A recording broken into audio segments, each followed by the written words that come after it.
안녕하세요. 구자관입니다. 정말 오래간만에 만나네요. 내가 부잣집 아들이에요, 무지하게. 그때 내가 44년생이니까 6.25라고 한 전쟁을 7살 때 치렀는데 그 전까지 모찌떡을 장에다 놓고 먹을 정도로 부잣집이었어요. 더군다나 7남매고 아들로는 두 번째여서 굉장히 귀한 대접을 받은 편이에요. 나는 아주 갓난쟁이서부터 이렇게 한 7살까지 참 평온하게 살았던 쪽이고 엄마 치마폭에 잘 기어들어가는 거였고요. 그 6.25를 만나면서 우리 집에 불행이 시작돼요. 완전히 폐허가 됐을 거 아니에요. 그래서 우리 아버지께서 사업을 하세요. 굉장한 노하우가 있어야 하고 기술이 있어야 하는 사업인데 이걸 모르시는 분이 그 사업을 하시다가 집안이 완전히 몰락을 해. 그 바람에 가난이 시작이 돼서 어려서 초등학교 시절에 다른 분들은 추억이 참 많을 텐데 초등학교 추억으로는 굶었던 생각만 나요. 우리가 사흘을 굶으니까 내가 학교에서 쓰러졌어요. 선생님, 사모님이 밥을 먹여서 이제 집으로 왔는데 그 다음에 학교를 가야 되는데 애들이 다 굶으니까 엄마가 새벽에 외할아버지네 조밭에 가서 조를 잘라다가 그걸 찧어서 조밥을 우리를 해 먹이신 적이 있어서 12살에 뭐라고 내가 한 말이 있냐면 내 어머니께서 다시는 외할아버지의 조를 훔쳐다가 밥을 해 먹이는 일은 없도록 하겠다라는 게 내 결심이었어요. 내가 오토바이를 타거든요. 65살에 오토바이를 타요. 65살에 오토바이를 시작한다? 다른 사람 상상은 잘 안 되고 더더군다나 무슨 스쿠터를 타는 것도 아니고 그걸 타고 다니는 이유는 뭘까? 그거 물어요. 남의 공장에 다니면서 학교를 다녔잖아요. 그 자전거에다가 짐을 싣고 타임스퀘어에서부터 끌고 올 때 가끔 오토바이가 짐을 하나 딱 싣고 샥 가. 내가 이 다음에 꼭 돈을 벌면 오토바이를 사가지고 이 짐을 꼭 실어 날리겠다. 그걸로 무슨 즐기겠다가 아니라 그런 생각을 가졌었던 일이 있었어요. 미아리서부터 영등포까지 가는데 자전거를 타고 4시에 출발하면 딱 도착을 하면 9시. 자전거에다가 짐을 산더미처럼 실어. 그걸 미아리까지 다시 끌고 와요. 그러면 아침 새벽 4시에 가서 공장까지 다시 돌아왔는데 12시간이 걸려. 조금도 쉴 수가 없이. 그러고 학교를 가방을 들고 가면 너 가방 들고 학교 간다고 공장 주인이 야단을 쳐. 그럼 공장 주인은 원망해야 되잖아. 근데 난 한 번도 원망해 본 적이 없는 게 공장 주인은 그때는 형편이 좋을까? 그 사람도 안 좋잖아.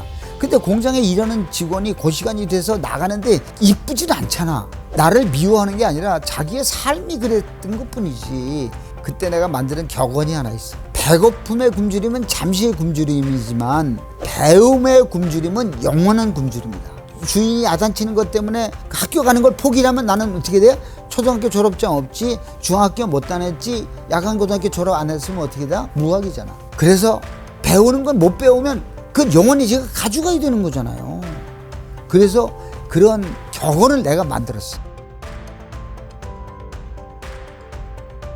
내가 조금 전에도 누구 얘기를 했어요. 근데 는 성공이라고 하는 부분이 어디까지인지는 잘 모르겠어요. 내가 사업을 시작할 때 지금 우리 회사가 약간 1조 한 6천억 정도 하는 회사예요. 우리 회사의 그 매출 규모가 직원이 몇 명이냐면 37,600분 정도가 되세요. 우리 회사의 계열사가 27개의 회사가 있어요. 이 회사 안에. 그리고 우리 회사하고 거래하는 고객사가 550개의 고객사 가지고 전국의 현장이라고 그러잖아요.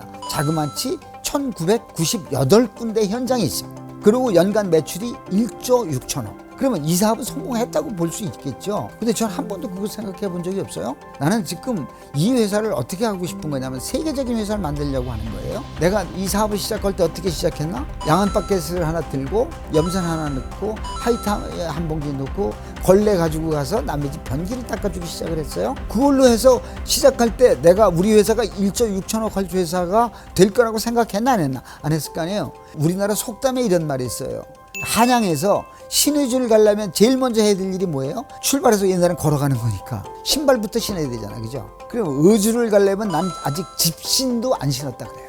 이걸로 만족하려고 해서 우리 회사에 같이 일하고 있는 38,000분의 구성원들이 행복하게 살 수 있는 것으로 더 만들고 초인류 기업의 직원으로 만들어줘야 하는 것이 내 책임인 거지, 처음에 사업 시작할 때 그런 생각을 가진 게 아니라 점점 그런 꿈을 키워왔던 거예요. 처음부터 꿈이 있을 수도 있었겠죠. 사업을 하면 내가 그때는 뭐가 제일 꿈이었을까요? 내가 가난했으면 자식들은 그렇게 안 키워야 되는데 당장 내 아이들이 밥을 굶는 일을 안 하고 싶은 것에 대한 것만 해결되면 되는 걸로 생각을 했지만 점점 회사가 성장을 하면서 새로운 꿈을 키워나가는, 그리고 그 꿈을 위해서 지금도 조금도 쉬지 않고 똑같게 움직일 수 있다라고 하는 그런 부분으로 생각을 해서 성공했다고 생각해 본 적이 없어요.